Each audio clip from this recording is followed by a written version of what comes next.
Compatriotas, camaradas y amigos, celebramos un hecho fundamental, lo que llamamos el Día de la Independencia Nacional, porque fue cuando España, el 2 de mayo de 1808 y hasta 1814, se jugó su independencia, su existir, su ser como nación propia, y con ella todo el imperio. Pero el problema no era solo que había unos hombres uniformados de otro país, no era solo que mataron a mucha gente, era que traían en sí ese germen malvado, ese virus del liberalismo, del racionalismo, del anticristianismo, del anticlericalismo, todo eso inculcado por la masonería, que había ideado un sistema político, la democracia, para dominar el mundo y para arrancarle sus raíces cristianas, sus raíces nacionales, sus tradiciones. Y hasta hoy, que hemos llegado a un estadio avanzado de ese virus y de esa enfermedad, lo que ha sucedido, y que voy a relatar muy brevemente a grandes pinceladas, es la culminación de ese virus. Ellos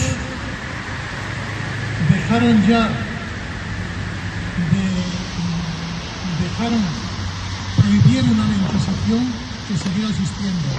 atacaron órdenes religiosas, robaron muchas riquezas y hacían una mofa de todo lo religioso. Por eso el pueblo español lo rechazó, no por extranjeros, sino por liberales, por enemigos de Dios. Y eso que fue derrotado militarmente, derrota tras derrota, porque al principio solo tuvimos la victoria de Bailén en los campos militares. El resto fue con guerrillas, que hoy en día llamarían terrorismo, que hoy en día llamarían bandolerismo, pero fue la manera propia de defenderse la nación frente a un ejército muy superior. Solo al final se produjeron nuevas victorias con la ayuda de Wellington, que también robó lo suyo, en las victorias de San Marcial y de Vitoria y de Arapiles. Por fin Napoleón es derrotado definitivamente en Waterloo, lugar donde se ha refugiado uno de los que conspiran contra la unidad y la permanencia de España, el tal Puigdemont. Y a partir de ahí vuelve Fernando VII con una etapa absolutista,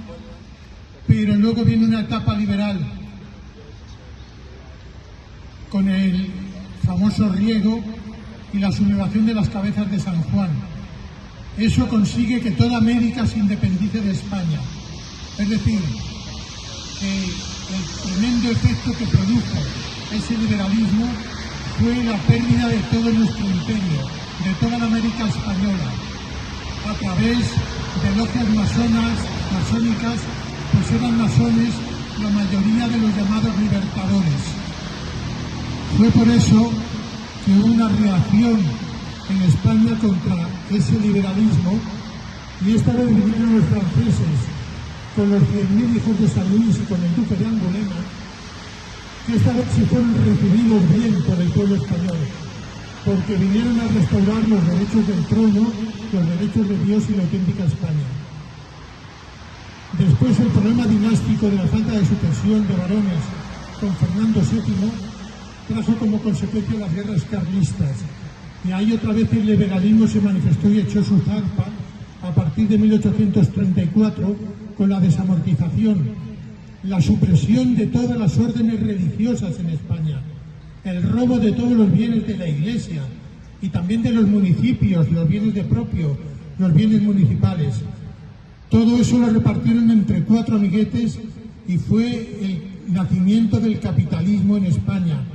porque las masas arrojadas de sus lugares donde trabajaban los bienes de la Iglesia o los bienes comunales tuvieron que venir a las ciudades, a las fábricas, a trabajar en malas condiciones. Ahí se genera también el socialismo y el comunismo, cosa que se juntaba con esas guerras civiles, más seguíamos teniendo algunos problemas en América, en el norte de África. Así pues, el siglo XIX, a pesar de que llegó el ferrocarril y a pesar de algunas mejoras,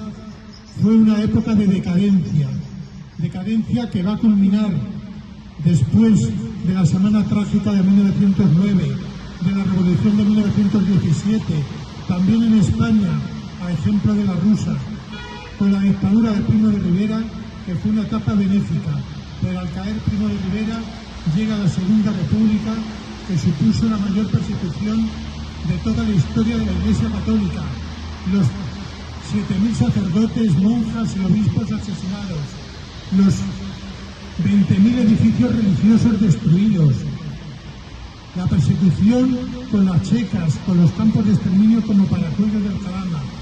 Esos sí eran campos de exterminio, no había barracones para que estuvieran una temporada, los mataban directamente según llegaban. Y así el número de 7.000. Después una etapa de prosperidad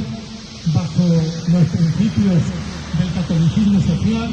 de la tradición española, del nacionalsindicalismo, para volver otra vez a las andadas con la democracia, el liberalismo, la Constitución y todo lo que nos ha traído el perjurio de Juan Carlos de Borbón, ese bribón, ese ladrón, ese genocida, que nos ha traído, entre otras cosas, el aborto que asesina 100.000 niños antes de nacer cada año en España legalmente, más la droga, la eutanasia, la corrupción, la ruptura de la familia, la lucha entre los sexos, la lucha entre las regiones. Este caos vergonzoso en el que se ha convertido España es fruto de la democracia y del liberalismo, y por tanto de los mismos principios, de los mismos gérmenes, del mismo virus que trajeron aquí los franceses en 1808. Pues como aquel pueblo español, contra todas las instituciones, huérfanos de todo el mundo, con el ejército mirando para otro lado, con las fuerzas del orden público mirando